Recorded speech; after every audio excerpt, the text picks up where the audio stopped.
Hey guys, welcome back to our channel. This is a sit down video of our labor and delivery story. I've already posted the video footage of the actual labor and delivery part, which you didn't get to see the actual birth because he came out really fast and we didn't have time to grab the camera. But he was born December 18th, 2018. We went to the hospital on December 16th. But December 14th, that Friday, I was feeling fine during the day, and then that night I was feeling very feverish, but no fever. Didn't think nothing of it. So Saturday we had our daughter Aaliyah's 4th birthday party, and I was fine during the day, and then at night I was feeling very feverish with no fever. Still didn't think of anything of it. I just took Tylenol and it was fine. And then that Sunday we went to church. We went to church and I was fine. And then Sunday evening we came home and I was feeling worse than I was for the past few days. So I took my temperature. I was running a low-grade fever of 99, and I called the doctor. Normally I don't like calling the doctor, but I ended up calling the doctor and she told me to come in to be seen.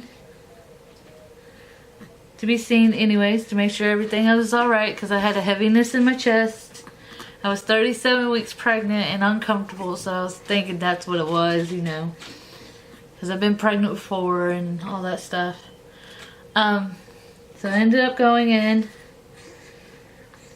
I went in, they checked my temperature and my blood pressure. My temperature was at 101.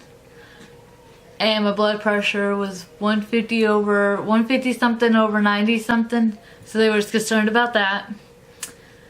And I had these like cyst pimples or cyst bumps on my stomach and other areas, and they were concerned about that, so they did some blood work and sent me down to ultrasound and x-rays to see if I had any fluid on my chest, because I had a very heavy chest, and the ultrasound was for him to make sure he was good on his weight and everything, just in case they had induced me, like emergency reasons.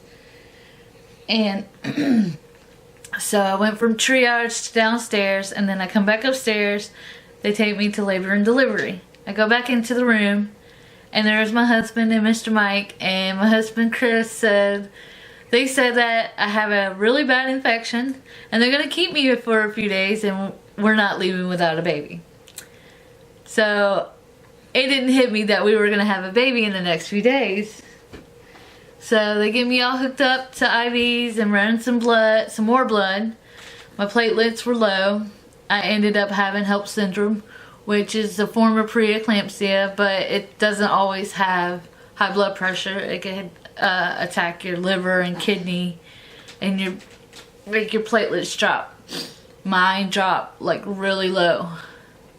So lots of blood work, and because of the type of infection I had, I found out it was MSRA, staph infection, which is a very high autoimmune to antibiotics type of staph infection, which is pretty serious.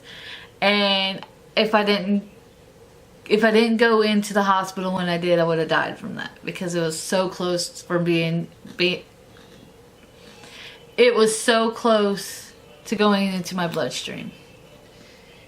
And my blood pressure was elevated. It kept going up and going back to normal. So they were keeping an eye on that. Pumping me with so many different antibiotics. Like, I don't even know. I lost count after 10. I went on a no food, no water, no nothing for 24 hours.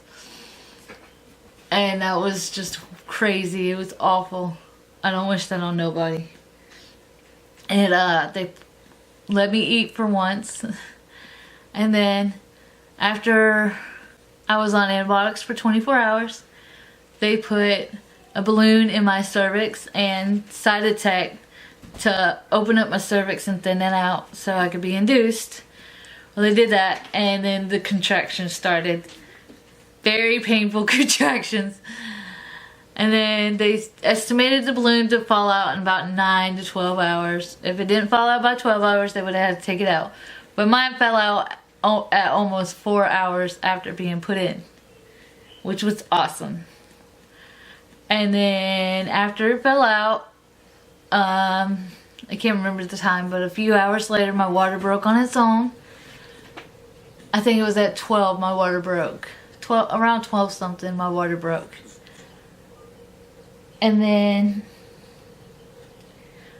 I had gotten fentanyl 3 times before I got my epidural. And I had to get a platelet transfusion so I could get an epidural, because that was the only thing on my birth plan. So I ended up getting an epidural after my platelet transfusion. Everything was going smoothly, and then I had, before my epidural, I had fentanyl 3 times before my epidural to help soothe out the contractions. It was good. It lasted for a few hours, and I got some sleep. And then right before I got my last one, I got my last one, and then I got my epidural. And after my epidural, we slept. And then my water broke. That's what happened. And then my water broke. My water broke, and then I had a hot spot where I felt every contraction and a lot of pressure. It was unreal. I didn't have that with our daughter Aaliyah. I didn't feel anything with her. Not even pressure.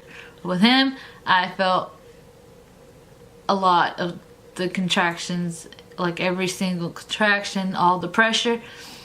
So I was sleeping, my water broke, and then a couple hours after my water broke, I looked to my husband. I was like, babe, I have to push, I have to push, I have to push. I feel like I gotta push. And then I started shaking and lips chattering. And then he went to go get the nurse, and she texted me. She's like, don't push, don't push, don't push. And then the midwife almost didn't make it into the room. They didn't even have time to break down the bed for me to have him. I just had him right there on the bed. The midwife grabbed one leg and put it on her hip. My husband grabbed the other leg, and one big push, the first contraction, he was out. He came out and he was fine. He was crying. I got to love on him, and then all of a sudden he turned blue from head to toe. And then the nurse was like, I'm gonna take him over here for a second. But everybody was calm and cool. Didn't think nothing of it. I couldn't see what was going on with him. But he had stopped breathing. But they did like chest compressions and gave him some oxygen. And he was fine. We prayed and prayed and prayed. But he was fine. And then after I had him, they took us into the postpartum room, and everything was good. They continued to check my blood pressure and took blood to make sure my platelets went back up. And then I started having massive swelling in my legs and my arms and everywhere.